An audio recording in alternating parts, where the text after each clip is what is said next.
જય શ્રી કૃષ્ણ દર્શક મિત્રો, મારી યુટ્યુબ ચેનલ અમૃતવાણીમાં આપ સૌનું હાર્દિક સ્વાગત છે। આજે આપણે આ વિડીયોમાં સાંભળીશું વિષ્ણુ પુરાણ। વિષ્ણુ પુરાણ સાંભળવાથી ધર્મ, અર્થ, કામ અને મોક્ષની પ્રાપ્તિ થાય છે। ધનુર્માસમાં ભક્તિનું વિશેષ મહાત્મય છે। ધનુર્માસમાં ભગવાન વિષ્ણુની અને ભગવાન શ્રી કૃષ્ણની ભક્તિ કરવાથી, કથા સાંભળવાથી અનેક ગણું પુણ્ય પ્રાપ્ત થાય છે અને અંતે વૈકુંઠ લોકમાં વાસ થાય છે અને મોક્ષપદની પ્રાપ્તિ થાય છે। આજે આપણે આ વિડીયોમાં ભાગ 1માં અધ્યાય 1 થી 6 નું શ્રવણ અને પઠન કરીશું।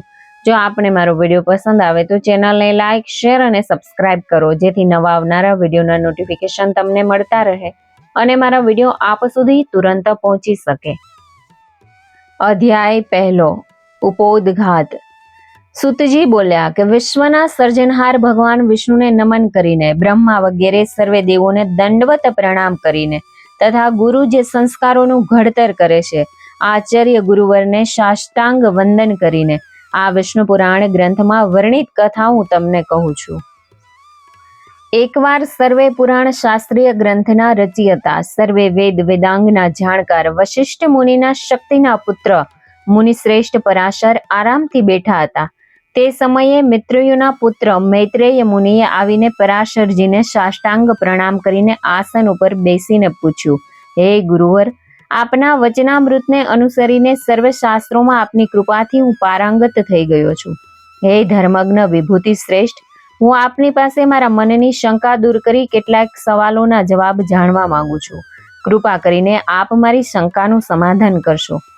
આ જગતની જે રીતે ઉત્પત્તિ થઈ છે એ જ રીતે લય પામીને પણ ફરી પાછી ઉત્પન્ન થશે। આ જગત સૃષ્ટિનું જે ઉત્પાદન કારણ અને જે નિમિત્ત કારણ છે તે તથા સ્થાવર જંગમ સૃષ્ટિનું જે ઉપાદાન કારણ છે, જે નિમિત્ત કારણ છે, તથા સ્થાવર જંગમ સૃષ્ટિ જેમાં લય પામી અને હવે પાછી લય પામશે એ બાબત, આ પંચ મહાભૂતો તથા ઇત્યાદિ દેવોને ઉત્પત્તિ બાબત, સૃષ્ટિ, જન્મ, નદીઓ, પર્વતો, સમુદ્રો, બધા પૃથ્વીની ઉત્પત્તિ કથા, સૂર્યાદિ ગ્રહોનો વિસ્તાર, દેવોની વંશાવલી, મનુઓ અને મન્વાંતરનો સ્થિતિકાળ, બ્રહ્માના દિવસો કહેવાતા કલ્પ, કલ્પ અને વિકલ્પ અને વાદ્યભેદ પ્રકાશ સાથે ચારેય યુગની કલ્પના, તેમજ સાંખ્ય અને પ્રણયનું સ્વરૂપ, યુગોનું અંત બાબત, દેવર્ષિઓ તથા રાજવીઓની ચરિત્ર કથા, વેદોની શાખાઓની રચના તથા બ્રાહ્મણ ધર્મ અને આશ્રમ ધર્મ, આ બધું તમારી પાસેથી સવિસ્તાર જાણવા ઈચ્છું છું। મુનિ પરાશરે ધર્મજ્ઞાની મૈત્રેયની મુનિ વશિષ્ઠ દ્વારા વર્ણિત પ્રસંગનું સ્મરણ કરાવવા પર આભાર વ્યક્ત કરતા કહ્યું કે પ્રિય, ખરા હકીકતમાં તમારી જિજ્ઞાસાના સમાધાન માટે પુરાણ સંહિતા ખુદ પ્રમાણ છે। હું તમને બતાવું છું કે એક વખત મહાન ઋષિ વિશ્વામિત્રના પ્રભાવમાં એક રાક્ષસ દ્વારા પોતાના પિતામહનું ભક્ષણ કરવામાં આવનારું આખ્યાન સાંભળવા પર બદલાની ભાવનાથી મેં એક યજ્ઞનું આયોજન કર્યું હતું। આ આયોજનમાં રાક્ષસ જાતિનો સંપૂર્ણ નાશ કરવાનો સંકલ્પ લીધો। સેંકડો રાક્ષસો યજ્ઞમાં બળીને ભસ્મ થઈ ગયા। પિતામહ વશિષ્ઠ જ્યારે આ જોયું ત્યારે એમણે મને યજ્ઞને તત્કાલ બંધ કરવાનું કહ્યું અને બોલ્યા કે બેટા, ક્રોધ મનુષ્યના વિકાસનો અવરોધક છે। એનાથી યશ, તપ, લોક તેમજ પરલોકનું ક્ષણ થાય છે। ના કોઈનું અનિષ્ટ કરે છે, ના કોઈને મારે છે, બદલે દરેક પોતાના કર્મનું ફળ ભોગવે છે। આથી હે વત્સ, રાક્ષસોને એમના કર્મનું ફળ સ્વયં જ મળી જશે। તું શા માટે એમનો વધ કરી રહ્યો છે? શા માટે એમનાથી વેરની ભાવનાને માને છે? આથી પિતામહની આજ્ઞાથી મેં તરત જ યજ્ઞ બંધ કરી દીધો। આથી વશિષ્ઠજી અતિ ખુશ થયા। ત્યાં જ મારા આશ્રમમાં બ્રહ્મપુત્ર પુલત્સ્ય મુનિ પધાર્યા। મહર્ષિ વશિષ્ઠના આદેશનું પાલન કરીને એમના સંતાનના વંશનાશની સમાપ્તિ થયેલી જાણીને પ્રસન્ન થયા અને બોલ્યા કે હું તમને વરદાન આપું છું કે તમે સમસ્ત શાસ્ત્રોના જ્ઞાતા થશો। કોઈ પણ શાસ્ત્રને સમજવા માટે તમને તજજ્ઞતા મળશે।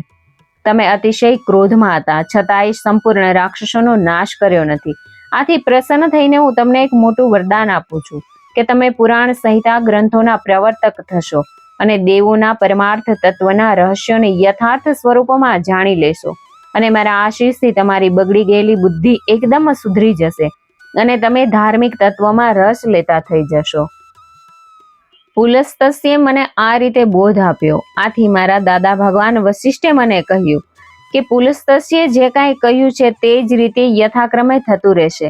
આ પ્રમાણે આગળ પૂર્વે મારા દાદા તથા પુલસ્ત્યે મને જે જ્ઞાનબોધ આપ્યો હતો તે બધી જ વાતો તમારા પ્રશ્નથી મને અત્યારે મારી નજર સામે પ્રત્યક્ષ થયું છે. આ જગત વિષ્ણુની પ્રક્રિયાનું ફળ છે, એનાથી ઉત્પન્ન થયું છે અને ફરી શ્રી વિષ્ણુના વક્ષસ્થળમાં લય પામે છે. આથી શ્રી વિષ્ણુ જ આ જગતની સ્થિતિ, પાલન સ્થિતિ અને લયની પ્રક્રિયાને કરનારા છે, જગતને સંયમમાં રાખે છે અને એ જ વિષ્ણુમય છે. ઇતિ શ્રી વિષ્ણુ પુરાણમાં પ્રથમ ભાગે પ્રથમ અધ્યાય સમાપ્ત. અધ્યાય બીજો, પુરાણનો ઉપક્રમ, મહદ તત્વ આદિની સૃષ્ટિના સર્જનની વાત. પરાશર બોલ્યા, જેનામાં વિકારનો જરા પણ અંશ નથી તેવા પરમાત્માને મારા વંદન હોજો, જે સદા સર્વકાળની બાબતમાં એક સ્વરૂપ છે, કર્તા તથા કારણ ભાવથી સર્વેને પોતાની માયાથી જીતી લઈને પોતાના બનાવી લે છે. એવા વિષ્ણુને હું પ્રણામ કરું છું, જે સર્વશ્રેષ્ઠ હોવા છતાંય મનમાં જરા પણ ગર્વ નથી અને સરળ સ્વભાવના છે. એવા શ્રી વિષ્ણુને હું વારંવાર પ્રણામ કરું છું. હે મૈત્રેય, દક્ષ પ્રજાપતિથી લઈને આદિ શ્રેષ્ઠ કોટીના મુનિજનોએ જે બ્રહ્માજીના સમક્ષ જે પ્રશ્નો કર્યા હતા, એ બ્રહ્માજીએ મુનિશ્રેષ્ઠોને જે કાંઈ કહ્યું હતું એ જ હકીકત હું તમને સંભળાવી રહ્યો છું. કેમ કે દક્ષ પ્રજાપતિ અને અન્ય મુનિઓ જે વાણી સમયે રાજા પુરસ્કૃતને કરી હતી એ જ વાત એણે સારસ્વતને કહી અને સારસ્વતે મને સંભળાવી હતી, જેમ નીચે મુજબ છે. પરમાત્મા સર્વથી પર છે, દેહ, ઇન્દ્રિયો અને પદાર્થોથી પણ પર છે. પરમાત્મા પ્રાચીન છે. પરમાત્મા દરેકમાં આત્મ તત્વ રૂપે રહેલો છે. પરમાત્મા કોઈ રૂપ નથી, તેમજ એનો કોઈ રંગ પણ નથી. પરમાત્મા વિશેષણ રહિત છે. પરમાત્માને ઘસારો લાગતો નથી. પરમાત્માનો વિનાશ થતો નથી. પરમાત્માને કોઈ પણ પરિણામ અસર કરી શકતું નથી. પરમાત્માને વૃદ્ધિ થતી નથી. આવા પરમાત્માને વેદોએ જન્મે છે, જેનું અસ્તિત્વ છે, જે વધે છે, જેના જુદા જુદા પરિણામ દેખાય છે, જે ઘસાય છે, જેને ઘસારો લાગે છે અને જેનો નાશ થાય છે. એ જ રીતે વેદોકૃત વિકારથી રહિત છે, જે પરમેશ્વર છે. એનું અસ્તિત્વ માનવું જ રહ્યું, તે સદાકાળ છે. પહેલો હતો, આજે હયાત છે અને હવે પણ રહેશે, માટે તે સદાસ્તી કહેવાય છે. વિષ્ણુ કેવળ લીલા કરે છે. એવા વિષ્ણુને હું તમને ચરિત્ર કહું છું, તે સાંભળો. વિષ્ણુના 4 સ્વરૂપોને મહામુનિઓ સૂક્ષ્મ પ્રકૃતિ કહે છે. આ સૂક્ષ્મ પ્રકૃતિ એ નિત્ય સત્ય, નિત્ય અસત્ય સ્વરૂપ જ ગણાય છે અને એ જ કાર્ય કારણ શક્તિ છે. આ કાર્ય કારણ શક્તિનો ક્ષય થતો નથી અને નિત્ય સત અસત સ્વરૂપ છે, જે કાર્ય કરવા માટે કોઈની મદદની જરૂર નથી. એવું કોઈ માપ નથી. એ અજર છે. એના સ્વરૂપો કોઈ પણ પરિણામનું સર્જન પણ કરતો નથી. એ અચળ છે. શબ્દ અને સ્પર્શ એને હોતા નથી. આ રીતે ખુદ સૃષ્ટિ કરતા બ્રહ્મ, પાલક વિષ્ણુ અને સંહારક શિવની સંજ્ઞા ધારણ કરે છે. એ પણ કહી શકીએ કે જીવ રૂપમાં પોતાની જ ઉત્પત્તિ, પાલન રૂપમાં પોતાનું જ પાલન અને સંહારક રૂપમાં પોતાનો જ સંહાર કરવા વાળું વિષ્ણુનું તત્વ, એમના સૂક્ષ્મ રૂપ, ઇન્દ્રિયો, એમના વિકારો, મન વગેરે બધા પ્રપંચ પુરુષ રૂપ હોય છે. તે જ કાર્યકારણ રૂપ છે. ઇતિ શ્રી વિષ્ણુ પુરાણે પ્રથમ ભાગે દ્વિતીય અધ્યાય સમાપ્ત. અધ્યાય ત્રીજો, 4 યુગોનું વર્ણન અને સમય. મૈત્રેયજી બોલ્યા કે બ્રહ્મા પરમેશ્વર વાસ્તવિક દ્રષ્ટિએ, તાત્વિક દ્રષ્ટિએ સર્વે ગ્રહોથી રહિત છે. એનું માપ કોઈ કાઢી શકે તેમ નથી. શુદ્ધ છે અને નિર્મળ સ્વરૂપ છે.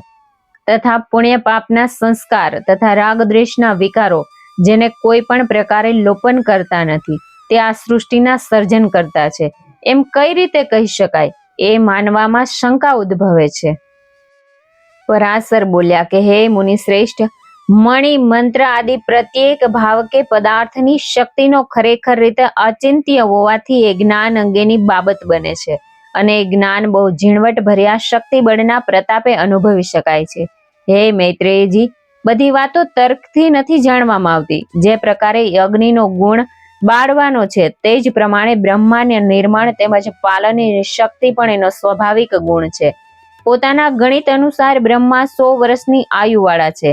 આ 100 વર્ષોના નામ પર છે, જેને અડધું પરાર્ધ કહેવામાં આવે છે. બ્રહ્માની ઉત્પત્તિ વિષ્ણુના કાળ સ્વરૂપોમાંથી થઈ છે. આયુ માટે સમયનું નિર્ધારણ આ પ્રકારે છે. 15 નિમેષની એક કાષ્ઠા, 30 કાષ્ઠાઓની એક કળા, 30 કળાઓનું એક મુહૂર્ત, 3 મુહૂર્તોનો માનવીય એક રાત દિવસ, 30 દિવસ એટલે 1 મહિનો, 6 મહિનાનું એક યન અને 2 અયનોનું એક વર્ષ. આ એક વર્ષ દેવતાઓનો એક રાત દિવસ થાય છે. દક્ષિણાયન એ દેવોની રાત છે અને ઉત્તરાયણ એ દેવોનો દિવસ છે. દેવોના આ પ્રમાણેના 12,000 વર્ષ થાય એટલે 4 યુગ પૂરા થાય છે. આ 4 યુગોના નામ સતયુગ, ત્રેતાયુગ, દ્વાપર યુગ અને કળયુગ છે. આ 4 યુગોની અલગ અલગ વિગતવાર વાત હું તમને કહું છું, તે સાંભળો. પૂર્વકાળના વિદ્વાનોનું કહેવું છે કે 4 યુગો મળીને 12,000 વર્ષ થાય. સતયુગના 4,000 વર્ષ, ત્રેતાયુગના 3,000 વર્ષ, દ્વાપર યુગના 2,000 વર્ષ અને કળયુગના 1,000 વર્ષ. આમ 4 યુગના વર્ષો 10,000 થાય. આ પ્રમાણે દેવોના યુગના જેટલા હજાર વર્ષો મેં કહ્યા છે તેટલા પ્રમાણમાં સેકન્ડોની સંખ્યામાં યુગના આરંભમાં, શરૂઆતમાં, સંધ્યાકાળ અને અંતે એટલે કે છેવટના કાળના સમયમાં સંધ્યાકાળ થાય છે. આમ ગણાતા સતયુગના આરંભના 400 વર્ષ અને અંત સમયના 400 વર્ષ કુલ મળીને 800 વર્ષ થાય છે. અને આ રીતે 4 યુગોના 12,000 વર્ષ પૂરા થાય છે.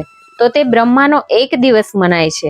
હે મૈત્રેય, બ્રહ્માના એક દિવસના સમયગાળામાં 14 મનુઓ થયા છે એમ બતાવવામાં આવ્યું છે. આ મનુઓના કાળનું માપ હું તમને બતાવું છું, તે તમે ધ્યાનપૂર્વક સાંભળો. બ્રહ્માના એક દિવસનો વિસ્તાર આ પ્રમાણે છે. એક દિવસમાં 14 મનુ, એક જ કાળમાં એની ઉત્પત્તિ તેમજ સંહાર થાય છે. એક મન્વંતર જ આ મનુષ્યનો કાળ કહેવાય છે. આ પ્રમાણે દેવતાઓના વર્ષ અનુસાર એક મન્વંતરમાં 1,52,000 વર્ષ હોય છે તથા મનુષ્યની ગણના અનુસાર આ કાળ 30,68,20,000 વર્ષના લગભગ થાય છે. આ કાળના 14 ગણા બ્રહ્માના દિવસ હોય છે. પ્રલયના સમયે ત્રણેય લોક સળગવા લાગે છે. આ સમયે અહીંયાના વાસી જનલોક ચાલ્યા જાય છે અને નારાયણ વિષ્ણુનું ધ્યાન ધરે છે. ત્રણેય લોકનું ભક્ષણ કરીને નારાયણ રૂપ બ્રહ્મા પોતાના દિવસની સમાન કાળવાળી રાત્રિમાં શેષનાગની શૈયા પર વિશ્રામ કરવા માટે ચાલ્યા જાય છે.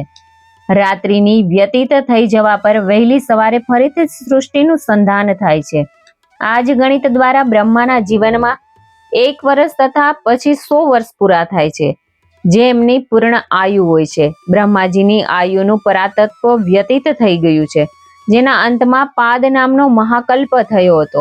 આ સમયે બીજા અદધકનો વારાહ કલ્પ ચાલી રહ્યો છે. ઇતિ શ્રી વિષ્ણુ પુરાણે પ્રથમ ભાગ તૃતીય અધ્યાય સમાપ્ત. અધ્યાય ચોથો, વરાહ અવતાર. મૈત્રેય બોલ્યા કે હે મહામુનિ, નારાયણ એવા નામધારીએ ભગવાન બ્રહ્માને કલ્પના આરંભ સમયે સર્વે જીવ પ્રાણી પદાર્થોનું જે રીતે સર્જન કર્યું તે સર્વે બાબત મને કહી સંભળાવો. પરાશર મહામુનિ બોલ્યા, નારાયણ સ્વરૂપ એવા ભગવાન બ્રહ્માએ પ્રજાપતિઓના સ્વામીદેવ છે, પતિદેવ છે. એમણે જે રીતે પ્રજાઓનું સર્જન કર્યું હતું એ કથા હું તમને સંભળાવું છું. વીતી ગયેલા પાક્ષી કલ્પનો અંત સમય હતો અને વિષ્ણુજી એ સમયે ઘસઘસાટ નિંદ્રામાં હતા. એ સમયે એમના સત્યગુણની વૃદ્ધિ થવા માંડી. સત્વગુણની વૃદ્ધિ એટલે જ વિષ્ણુ સ્વરૂપનું આગમન સમજવું. ત્યાર પછી બ્રહ્માએ પોતાની નજર સર્વત્ર ફેલાવી તો સર્વત્ર સુનકાર લાગતો હતો. એ બ્રહ્મા સર્વથી શ્રેષ્ઠ છે, અચિંતનીય છે, સર્વની ઉત્પત્તિ માટે પ્રભુત્વ ધરાવે છે. એ બ્રહ્માનું એકમાત્ર લક્ષ્ય નજર સમક્ષ રાખીને વિદ્વાનો એમના ગુણગાન ગાય છે. ભગવાન વિષ્ણુનું પ્રથમ નિવાસસ્થાન પાણી બતાવેલું છે અને નરમાં શ્રેષ્ઠ એવા નારાયણ કહેવાય છે. એક સમયના પ્રલય કાળ વખતે જ્યારે સર્વત્ર પાણી જ હતું, બરાબર એ જ સમયે પાણી ઉપર કમળની એક પાંખડી તણાઈ આવતી જોઈ અને નારાયણ ભગવાનના મનમાં ગડમથલ થવા લાગી અને મનમાં વિચારવા લાગ્યા કે આ પાણીની અંદરના ભાગમાં પૃથ્વી ડૂબેલી હોવી જોઈએ. એ પૃથ્વીને પાણીની બહાર કાઢવી જોઈએ. અને એ જ સમયે એમણે વરાહ ભૂંડનો અવતાર ધારણ કર્યો હતો. આ વરાહનો આકાર સ્વરૂપ જોતા તેમનામાં વેદ અને યજ્ઞનું જ્ઞાન દેખાઈ આવતું હતું અને પરમ પિતા પ્રજાપતિએ સમગ્ર જગતનું પાલન કરવા એમનો આશરો આપવા માટે પોતે સ્થિરતા પકડી.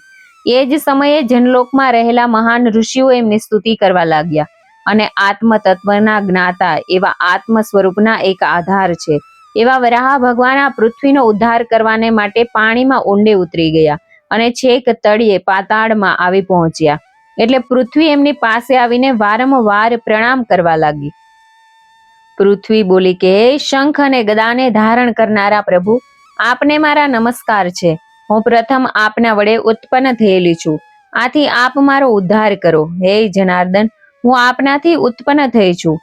આથી આપના જ સ્વરૂપમય છું. આકાશ અને સર્વભૂત પણ આપ જ છો. અને તમે સૃષ્ટિનો સંહાર કરનારા પણ છો, કારણ કે સૃષ્ટિના સર્જન, પાલન અને સંહાર કરવા માટે તમે બ્રહ્મા, વિષ્ણુ અને રુદ્ર સ્વરૂપે અવતાર ધારણ કરો છો. હે દયાનંદ, પ્રલય કાળના સમયે બધાનો સંહાર કરીને તમે બધાને તમારામાં સમાવી લો છો અને તેમજ કેવળ સમુદ્ર સ્વરૂપે શેષ શૈયા પર આરામ કરીને યોગ નિંદ્રા લો છો. અને એ સમયે જગતના લોકવાસીઓ અને વિદ્વાન પુરુષો આપનું જ ચિંતન મનન કરે છે, પરંતુ આપના ખરા રૂપને કોઈ જાણી શક્યું નથી. એટલે જ દેવો પણ આપના અવતાર સમયે આપના જ સ્વરૂપનું પૂજન કરે છે. પરાશરજી કહેવા લાગ્યા, આ પ્રમાણે પૃથ્વીની સ્તુતિ પ્રાર્થના ચાલુ હતી. તે સમયે શ્રી વરાહ ભગવાને મોટા સાદે સામવેદના મંત્રોચ્ચાર કરવા માંડ્યા અને એ કમળ નયને પોતાની દાઢ ઉપર પૃથ્વીને ઉંચકીને પાણીના ઉપરના ભાગમાં આવ્યા. આમ જ્યારે વરાહ ભગવાન પૃથ્વીને ઉંચકીને બહાર આવ્યા ત્યારે જાણે થાકી ગયા હોય તેમ જોર જોરથી શ્વાસ લઈ રહ્યા હતા. પૃથ્વીને દંતશૂળ ઉપર ટેકવીને વરાહ ભગવાન ઉપર આવતા હતા. તે વખતે તેમનો સમગ્ર દેહ પાણીથી ભીંજાયેલો હતો અને પાણીની કણ વેદ ધ્વનિ કરતી હતી. વરાહ ભગવાનના પગની ખરી વડેના પાણીદાર ભાગ વડે પૃથ્વીનું રસાતાળ ખોદાઈ જતું હતું અને એ જગ્યાએ સમુદ્રના પાણી ધમધમાટ કરતા આવવા લાગ્યા. ભગવાન જ્યારે પૃથ્વીને લઈને બહાર આવ્યા તે સમયે ઋષિમુનિઓ તેમના સ્વાગત માટે ઊભા હતા. તે બધા એમની શ્વાસોશ્વાસની ક્રિયાથી નીકળતા વાયુના પ્રવાહમાં આમથી તેમ ફેંકાવા લાગ્યા. પૃથ્વીને ધારણ કરીને વરાહ ભગવાન ચારે તરફ નજર ફેરવતા ઋષિમુનિઓના હૈયે ઠંડક વળી અને તેમની ગરદન ઝુકાવીને અવનવી સ્તુતિ કરવા લાગ્યા કે, હે નાથ, આપની દાઢની એકમાત્ર અણી ઉપર આ પૃથ્વી રહેલી છે. ભૂમંડળ ભમે છે. એ કમળ વનમાં વિહાર કરતા એક હાથી જેવું લાગે છે. પરાશર બોલ્યા, સનકાદી ઋષિઓએ ભગવાનની આ રીતે સ્તુતિઓ કરી ત્યારે ભગવાને પૃથ્વીને મહાસાગરના જળ ઉપર ઉતારી અને તેમના પર સ્થિરતાપૂર્વક સ્થાપન કર્યું.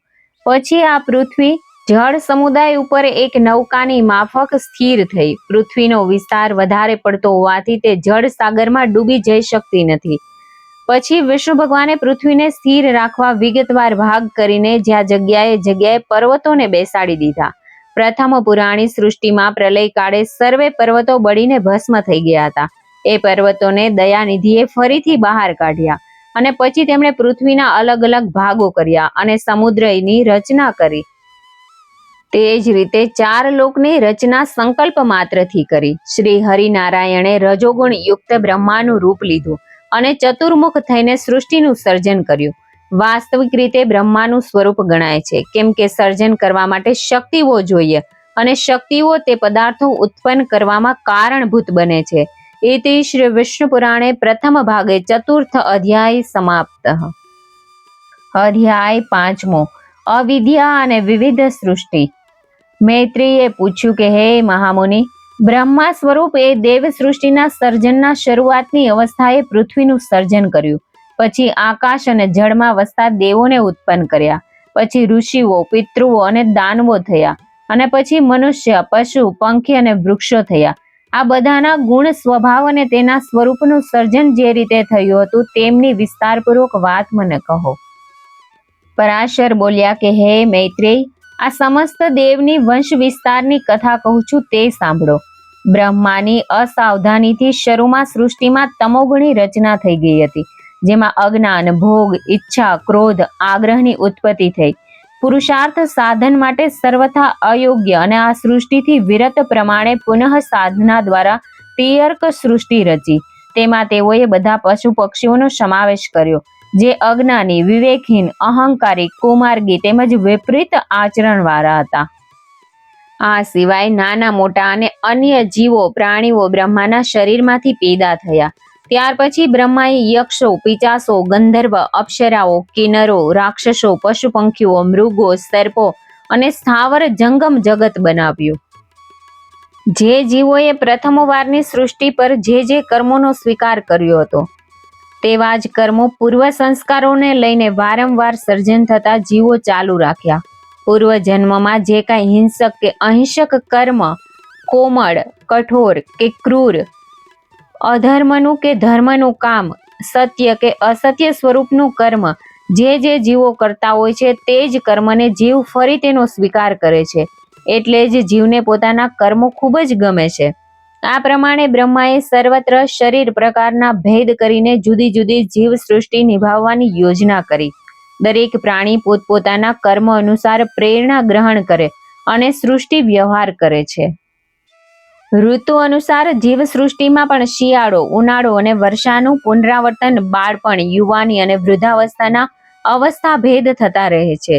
અનાદિકાળથી ચાલતો આ સૃષ્ટિય પ્રવાહ વેદશાસ્ત્રના બંધારણ અનુસાર ચાલતો આવ્યો છે, ચાલે છે અને ચાલતો રહેશે. બ્રહ્મા સૃષ્ટિ રચનામાં સમયની માંગ પ્રમાણે પૂર્વજન્મની કર્મશક્તિનું રૂપાંતર કરી નવરચના કરે છે. ઇતિ શ્રી વિષ્ણુ પુરાણે પ્રથમ ભાગે 5મો અધ્યાય સમાપ્ત. અધ્યાય 6. સૃષ્ટિ, વર્ણ, કર્મ અને ગતિ. મૈત્રેય બોલ્યા કે હે મહામુનિ, આપે મને બ્રહ્માએ જે રીતે માનવ સૃષ્ટિનું સર્જન કર્યું તેની કથા કહી. હવે આપ મને મનુષ્ય સૃષ્ટિની કથા વિસ્તારથી કહો. વળી બ્રહ્માએ જે બ્રહ્માદિ વર્ણોની વ્યવસ્થા ઊભી કરી છે તે સર્વમાં ગુણ, કર્મ આદિ હોય છે તે કથા મને સંભળાવો.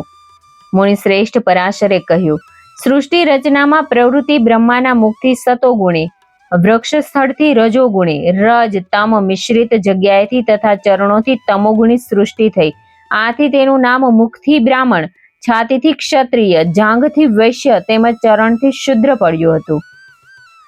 આ પ્રકારે જગતનું સ્વરૂપ નિર્ધારિત કરીને બ્રહ્માએ આચરણના ધર્મનું વિધાન કર્યું અને આચરણની અનુકૂળ જ લોકની રચના કરી. કર્તવ્ય પાલન કરીને જીવન વિતાવવાવાળા પ્રાણીઓ માટે બ્રાહ્મણે પિતૃલોક, ક્ષત્રિયને ઇન્દ્રલોક, વૈશ્યને વાયુલોક તથા શુદ્રને ગંધર્વલોકની પ્રાપ્તિનું વિધાન કર્યું. જીવનને 4 આશ્રમોમાં વિભક્ત કર્યું. બ્રહ્મચર્ય, ગૃહસ્થ, વાનપ્રસ્થ તેમજ સંન્યાસ તથા પૂર્ણ રીતેનું પાલન કરવા વાળા માટે ક્રમશઃ મુનિ, પિતૃ, સપ્તર્ષિ અને બ્રહ્મ ભક્તિનું પ્રાવધાન કર્યું. બ્રહ્મલોકને પંડિત જ જોઈ શકતા નથી. ઓમ નમો ભગવતે વાસુદેવાયના જાપ કરવા વાળા હજી સુધી બ્રહ્મલોકમાં પાછા ફર્યા નથી. આ જ પ્રમાણે બ્રહ્માજીએ યજ્ઞની નિંદા કરવા વાળા, યજ્ઞનો ભંગ કરવા વાળા તથા પોતાના ધર્મથી વિમુખ લોકો માટે નર્કની રચના કરી હતી. ત્રેતા યુગમાં લોકો વૃક્ષો, પર્વતો, પાણીમાં, હોડીમાં રહેઠાણ કરીને જીવતા હતા. તેમજ કિલ્લા, શહેર અને ગામડામાં ધીરે ધીરે સ્થિર થવા લાગ્યા. હે મૈત્રેય, પછી એ લોકોએ પોતાના શરીરની રક્ષા માટે તેમજ તાપ, ઠંડીથી બચવા માટે ઘર બાંધવા માંડ્યા. જીવન નિભાવવા માટે ખેતી વડે એક જાતનું પુરુષાર્થનું સાધન ઊભું કર્યું અને તેના ઉપર જીવન તેનું નભવા લાગ્યું. કેટલાક લોકો હસ્તકલાનો વિકાસ કરવા લાગ્યા. ખેતીમાં જવ, ડાંગર, ઘઉં, તલ, કોદરી, અડદ, મગ, મઠ, મસૂર, વટાણા, ડુંગળી, તુવેર, ચણા પણ વાવવા લાગ્યા અને એ સાથે ઔષધિની જ્યોત પણ નક્કી થવા માંડી. હે મૈત્રેય, આ જગતમાં કેટલાય માણસોના મનમાં કાળક્રમે કરીને દિવસે દિવસે પાપની સંખ્યા વધતી રહે છે. તેને નિર્મૂળ કરવાની ક્યારેક કલ્પના કે ઝંખના તેના મનમાં થતી નથી. તેમજ તે અંગેનો વિચાર પણ આવતો નથી. આ લોકો વેદશાસ્ત્ર, યજ્ઞ કાર્ય અને અન્ય નિત્ય શુદ્ધ કર્મકાંડ પાછળ થતા કામની નિંદા કરે છે. એટલું જ નહીં, યજ્ઞ કાર્ય કે કોઈ પણ પવિત્ર કાર્ય માટે આંખ આડા કાન કરે છે અને આવી દુષ્ટ પ્રવૃત્તિ કરીને પોતાનો નાશ કરે છે. ઇતિ શ્રી વિષ્ણુ પુરાણે પ્રથમ ભાગે 6ઠ્ઠો અધ્યાય સમાપ્ત. જય શ્રી વિષ્ણુ ભગવાન.